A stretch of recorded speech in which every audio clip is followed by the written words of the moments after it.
Michael Carosi and Connor Stump to record a 2-0 win over Kent Roosevelt on Friday night over at Mentor Civic Arena. Huge win here for the Cardinals, coming off a really nice performance on Sunday and shutting out Solon. They were able to carry that play over in the defensive zone to this hockey game, limiting a pretty solid Kent Roosevelt team to 21 shots on goal and doing very well at being smart and disciplined on the back check.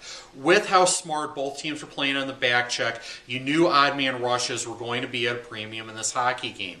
Shots were not going to get out of the mid-20s in this situation with these two teams the way that they were locked into the defensive zone. But Mentor was able to create one vital odd man rush late to create the separation that it needed locked in a scoreless hockey game there.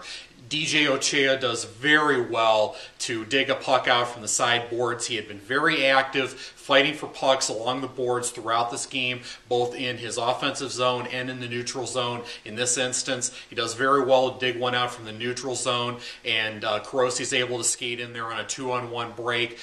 Does very well to go top shelf to make it a 1-0 game, and then Stump adds an empty netter there from the top of the zone with about 26 seconds to go for the final margin. But the big thing to come out of this hockey game for me was that really smart and efficient play on the back check.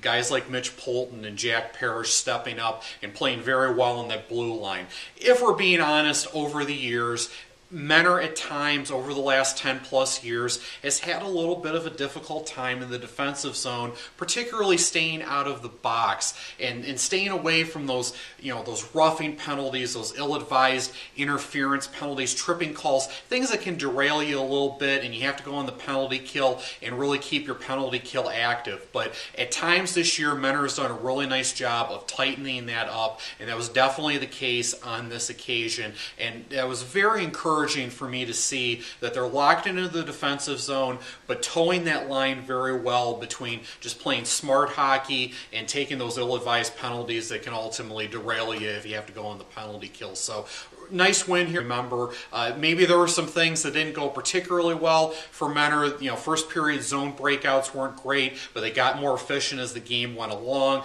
Maybe you have to get a little bit better with face-offs, but at the end of the day, after a great performance against Solon, they were able to do it again. A nice performance in its totality against Kent Roosevelt for a 2-0 win on Friday night, giving itself a chance to play for the Red Cell Championship on Saturday afternoon against WRA.